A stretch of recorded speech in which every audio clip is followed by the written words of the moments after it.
아침에 나로 주의 인자한 말씀을 듣게 하소서.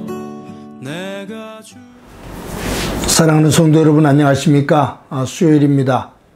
오늘도 하나님의 은총이 여러분들의 삶의 자리 가운데 가득하기를 간절히 소망합니다. 제가 말씀 한 곳 봉독합니다. 예레미야서 51장 59절부터 64절까지의 말씀을 제가 봉독해 드립니다. 유다의 시드기야 왕 제4년에 마세야의 손자 네리야의 아들 스랴야가 그 왕과 함께 바벨론으로 갈 때에 선지자 예레미야가 그에게 말씀을 명령하니 스라야는 병참감이 되었더라. 예레미야가 바벨론에 닥칠 모든 재난 곧 바벨론에 대하여 기록한 이 모든 말씀을 한 책에 기록하고 스라야에게 말하기를 너는 바벨론에 이르거든 삼가 이 모든 말씀을 읽고 말하기를 여호와여 주께서 이곳에 대하여 말씀하시기를 이 땅을 멸하여 사람이나 짐승 거기에 살지 못하게 하고 영원한 폐허가 되리라 하셨나이다 하라 하니라. 너는 이 책 읽기를 다한 후에 책에 돌을 메어 유브라데 강 속에 던지며 말하기를 바벨론이 나의 재난 때문에 이같이 몰락하여 다시 일어서지 못하리니 그들이 피폐하리라 하라 하니라. 예레미야의 말이 이에 끝나니라. 아멘. 성경을 읽으면서 예수님께서 탄생하실 때 그때의 성경 말씀을 읽으면 마리아와 요셉 그 부부가 나옵니다. 근데 저는 한 가지 혼자 묻는 물음이 있었습니다. 그게 뭐냐면 왜 예수님께서 이 땅에 오실 때 하나님께서 그 많은 젊은 사람들이 있을 텐데 요셉과 마리아를 선택하셨을까? 요셉은 사실 목수였거든요.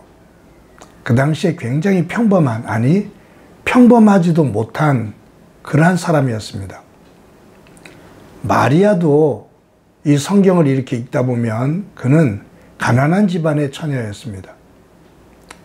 그러면 예수님 당시에 정말로 학식이라든가 가문이라든가 직업이라든가 여러 모양으로 사람들에게 존경을 받는 그러한 선남선녀의 젊은이들이 있을 텐데 그들을 선택하셔서 예수님을 이 땅에 보내주시면 더 많은 사람들이 역시나 라고 하면서 따랐을 수도 있는데 왜 하필이면 그 평범하지도 못한 평범에도 미치지 못하는 요셉과 마리아 이 두 사람을 선택하셔서 그들에게 아기 예수님을 보내주셨을까?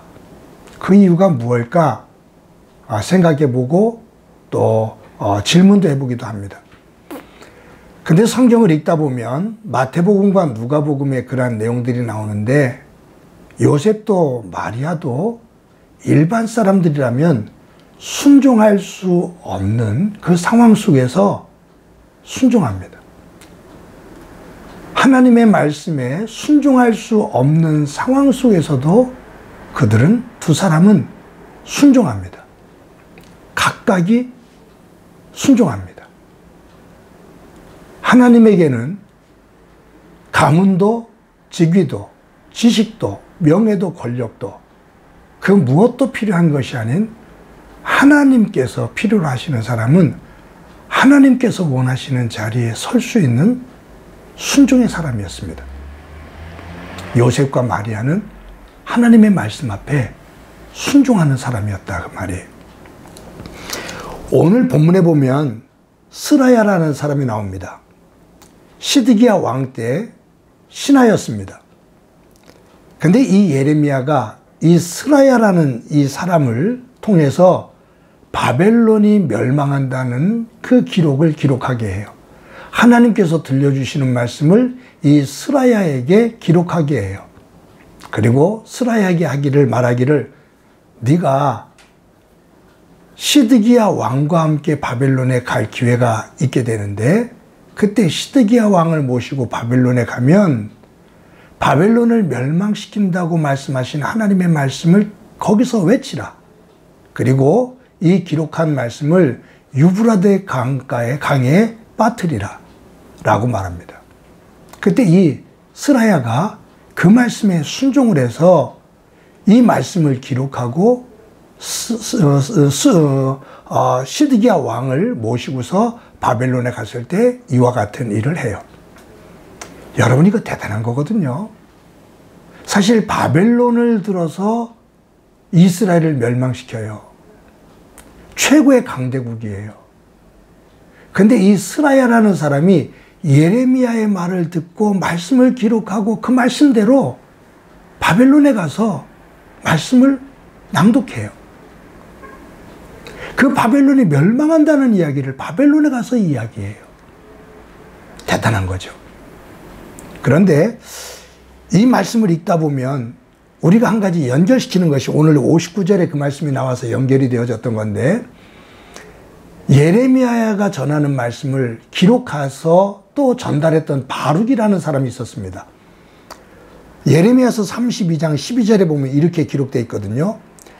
나의 숙부의 아들 하나멜과 매매 증서의 인친 증인 앞과 시위대의 뜰에 앉아있는 유다 모든 사람 앞에서 그 매매 증서를 마세야의 손자 네리야의 아들 바룩에게 붙이고 라는 말씀이 나옵니다. 그런데 오늘 본문에 보면 59절에 유다의 시드기야 왕 제4년에 마세야의 손자 네리야의 아들 스라야가 그 왕과 함께 바벨론으로 갈 때 선지자 예레미야가 그에게 말씀을 명령하니 스라야는 병창감이더라. 여기에 한 가지 우리가 주목해야 될 것이 뭐가 나오냐 하면, 바룩에 대해서 말할 때 마세야의 손자 네리야의 아들 바룩이라고 기록되어 있는데, 오늘 본문 59절에도 뭐라고 기록되어 있냐면 마세야의 손자 네리야의 아들 스라야. 이것을 봤을 때 이 바룩과 스라야는 형제예요. 그런데 이 어려운 시기에 두 형제가 예레미야를 도와서 하나님의 말씀을 기록하고 하나님의 말씀을 증거해요. 왕의 신하로서 부경화를 누릴 수 있는 자리에 있음에도 불구하고 바룩도 그렇고 스라야도 그렇고 예레미야가 들려주시는 하나님의 말씀을 기록해서 그 말씀을 외치는데 두 형제가 공히 예레미야를 도와 하나님을 귀하게 섬겨요. 이 어려운 시기에. 근데 이 형제는 용감했다라고 말할 수 있겠지만 여기서 이분들이 누구지? 누구냐면 마세야의 손자 네리야의 아들 이 바룩과 스라야의 할아버지 마세야, 그의 아버지 네리야. 이들이 누구지? 이 할아버지와 이 아들이 아버지가 누구길래, 어떤 영향력을 받았길래 이 바룩과 이 스라야 두 형제가 이 어려움 속에서도 예레미야를 도와 하나님의 말씀을 증거하지? 이 마세야와 네리야, 할아버지와 이들의 아버지의 모습이 누군지는 몰라도 두 형제의 이 모습을 보면 대단한 믿음의 모습이다. 손자와 두 아들을 이 어려운 속에서 하나님 편에 서서 하나님의 말씀을 증거하는 귀한 도구로 세워지는 이 바룩과 스라야. 두 형제도 대단하지만 이들을 이처럼 양육한 할아버지와 아버지 마세야와 네리야, 이 두 분의 영성이 어떤지 보고 싶다라는 생각이 듭니다. 저에게도 두 아들이 있어서 이런 마음이 더 들기도 하는 것 같아요. 사랑하는 성도 여러분, 저와 여러분이 바룩과 스라야, 이 두 형제의 모습도 부러워하지만 이 두 형제의 모습보다도 여기에 나오는 마세야와 네리야, 보이지 않는, 누군지는 모르지만 이처럼 두 손자를, 두 아들을 이처럼 귀하게 세운 이분들의 영성, 그 영성을 본받아 갈 수 있는 저와 여러분이 되어지기를 간절히 소망합니다. 오늘도 두 형제의 모습보다 그 뒤에 배경이 되어진 이 아름다운 가문의 모습과 어른의 모습을 우리가 함께 새기며 그 길을 걸어가기를 다짐하는 소중한 날이 되어지기를 간절히 소망합니다. 기도합니다. 하나님, 바룩과 스라야 두 사람이 소중하지만 그 뒷 영적인 배경이 되는 마세야와 네리야의 이 할아버지와 아버지의 이 영성들을 우리 돌아보게 됩니다. 우리의 삶이 이처럼 아름다운 믿음의 모습으로 우리의 가정과 가문을 이뤄갈 수 있게 하옵소서. 예수님의 이름으로 기도드립니다. 아멘.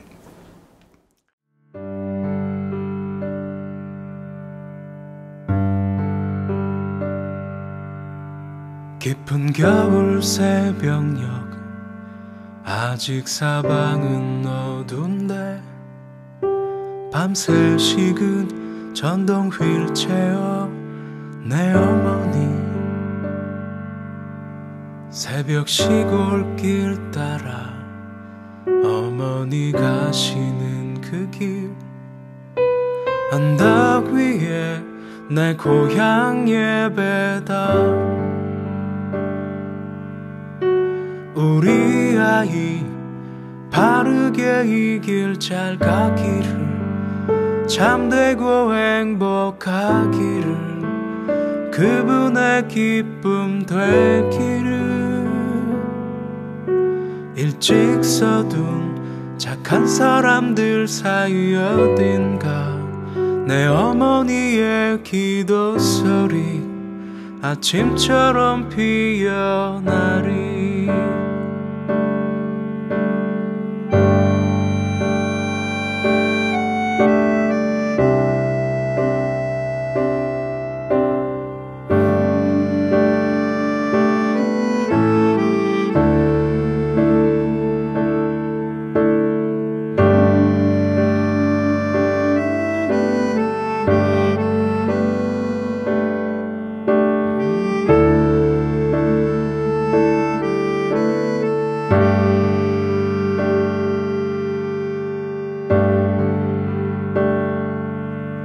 새벽 찬 바람 위로 겨울별은 여전해도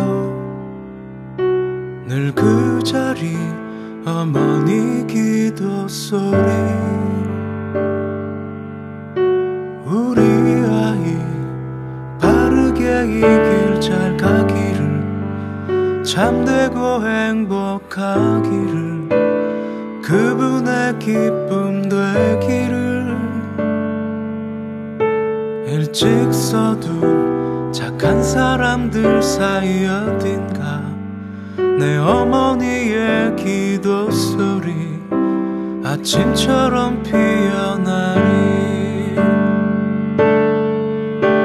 일찍 서둔 착한 소원들 사이 어딘가 내 어머니 작은 꿈들도 어제처럼 돋아나리